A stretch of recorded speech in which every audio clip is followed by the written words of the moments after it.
And I, the Wrestle Vessel, would just like to give a little plug to some of my merchandise for sale. We got wrestling videotapes, wrestling DVDs, both ones on clearance. We got autographed cards, autographed 8x10s, rare 1989 and 1990 8x10s released by the WWF. We got some classic books, both wrestling, sports, and other kind of books. We got a Spin Fighter set of Razor Ramon and Bam Bam Bigelow, and much more. So please contact me, Mr. Wrestling Tape 1 on YouTube, aka The Wrestle Vessel, and watch more great videos of The Wrestle Vessel and The Aftershock right here on YouTube. Welcome to 1 Minute What the Hell. So here we are playing Carmageddon Reincarnation on Steam on the PC. Very, very awesome title screen. Very reminiscent to the old Carmageddon games. And this is our main menu right here. Pretty simplistic. This is a beta version of the game, so do not expect it to be perfect. Nonetheless, from what I played of it so far, very, very fun and very reminiscent of the old Carmageddon games. Well, here we have a loading screen. The loading screens do take a little while in this game because it's a beta. So sit back and relax and wait for the fun to begin. It might take a few minutes. And this is the game right here. And in this mode right here, we have to reach a checkpoint which is actually behind us. Pretty messed up. And we have to race over to the checkpoint. And the goal of this portion of the game right here, I just wrecked that vehicle. You can recognize a few vehicles from the previous Carmageddon games. The point of this portion of the game is to reach 8 checkpoints, and once you reach 8 checkpoints, you win. And as you can see right here, we have some type of a gravity mode right here. And just like in the original Carmageddon games, you can run people over, run animals over, you can run just about anything over in the game. And if I remember correctly, the one of the original Carmageddon games, if not both, were banned, I believe from Disney World or Disneyland or someplace like that. I'm not sure why the hell that game was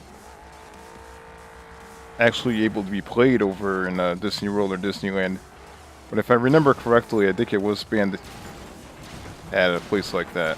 I remember reading that back in the day. And now the checkpoint is over in this direction. And we are experiencing a little bit of lag here and there because I'm playing on the game while recording it at the same time. The game usually does not lag all that much. It does have its hiccups here and there. I'm using fraps, so it's a little bit heavier on the system. I'll say the game does have its hiccups once in a while because it's a beta. But usually it plays pretty smooth most of the time. And I did tone down the graphics as well, so what you're seeing here is probably the mediocre version of the game when it comes to graphics. The graphics could be toned up much higher. And I am recording in 720p because my monitor is actually a TV and it does not go up to 1080p.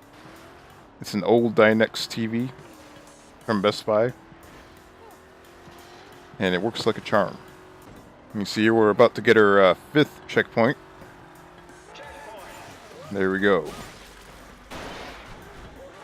And we landed on all 4 wheels. We have to get up to that checkpoint right there.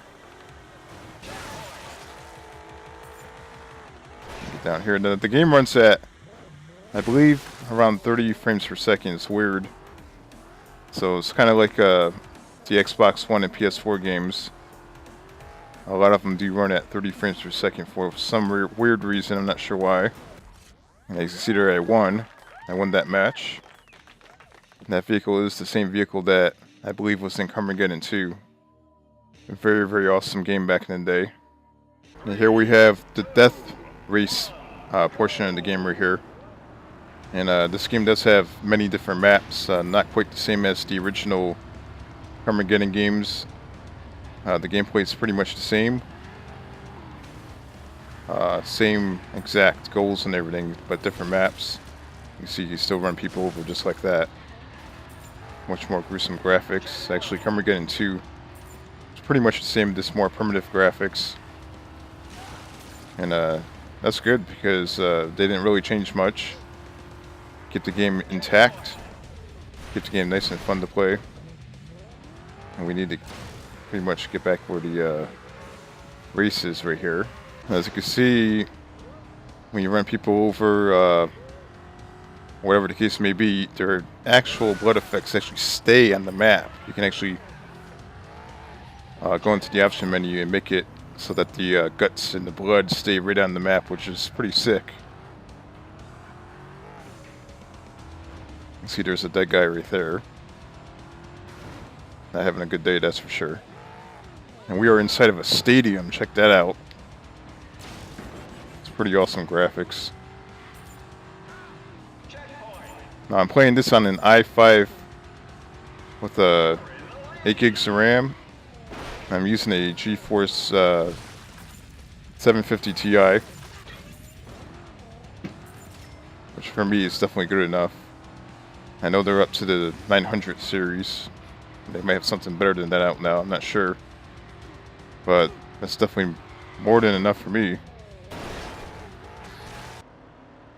Now this is one game that I thought I would never see be brought back to PCs or anything in particular for gaming, because I thought the series was over with. But I was very, very happy to hear that this game was coming back. But I had my doubts. I thought maybe, okay, the game's not going to be as good as the older games, but, you know, this kind of proved me wrong. This game right here is actually pretty decent. I'll say that overall, from what I played of the game so far, I played probably about a couple hours into the game. It does have its hiccups here and there because it's a beta. I must say that the game itself is surprisingly very reminiscent to the older games, but with just much better improved graphics and physics. Definitely looking forward to see what's going to come out after the beta. And I'm pretty sure there will be a console version of this game somewhere in the future. So I guess PS4 and Xbox One gamers, eventually you're going to get lucky and you're probably going to get your hands on this game. Till then, if you have Steam and you have a pretty decent graphic card and whatnot, I would definitely check this game out, because it's definitely awesome. It's worth buying.